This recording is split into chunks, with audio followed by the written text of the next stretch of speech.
We all have a voice in our head that makes judgments about any given situation.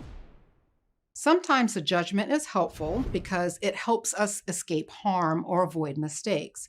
But sometimes the voice is harmful when it's overly critical by putting you down and making you doubt yourself.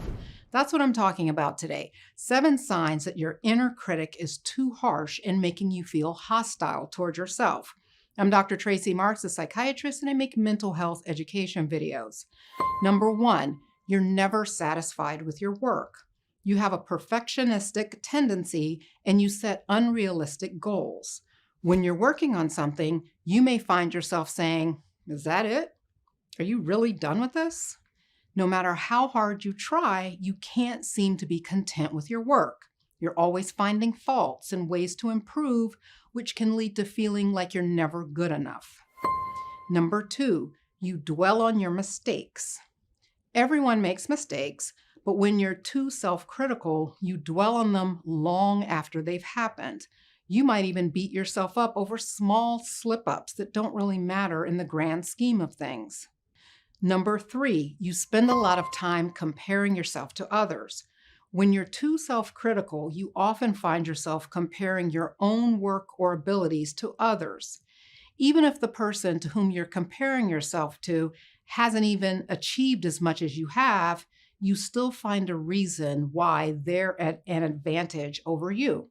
For example, suppose people praise you for doing really good work by seeing the big picture of things and helping people organize. And you think, well, that's nice, but seeing the big picture hasn't earned me more money. Nancy, who's not good at planning and seeing the big picture, got promoted over me. So for you, being good at planning still leaves you feeling unfulfilled.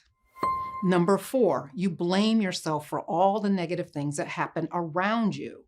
You spend a lot of time deconstructing events and see your actions as the reason that something bad happened, even if there's 5 degrees of separation between you and the negative outcome. Even if you acknowledge to yourself that you really are on the fringe of the blame and not directly responsible, you still overfocus on your shortcomings and the role that they played. And what you're doing here is magnifying your contribution well beyond what it actually was. Number 5, you don't try hard for things, give up easily, or don't try at all because you believe, what's the point? You're going to mess it up anyway. Or why bother? Things never work out in your favor anyway. Even if you don't see your ineptitude as the reason for failure, you believe life and circumstances are just against you, like being jinxed to always get the bad deal because you attract bad outcomes. So it may be bad luck, but there's something about you that just attracts bad luck. Number 6, you're never satisfied with your appearance.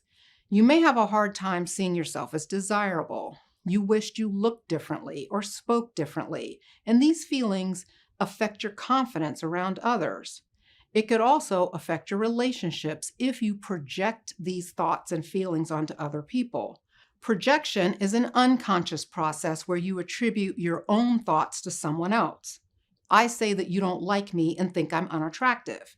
Now, you may think that, but you never told me that or ever said anything critical to indicate that. But I think that about myself, but I say that it's what you think about me. So that's how your inner critic can affect what you think about other people if you assume that they think the same about you that you think about yourself. And then there's number 7. You feel guilty about a lot of things, even if they're in the remote past. And this is similar to blaming yourself for things, but it takes it a step further. With basic self-blame, you may keep pushing yourself to do better and better and may never feel satisfied that you've finally done your best. So that's more of an aiming for perfection thing.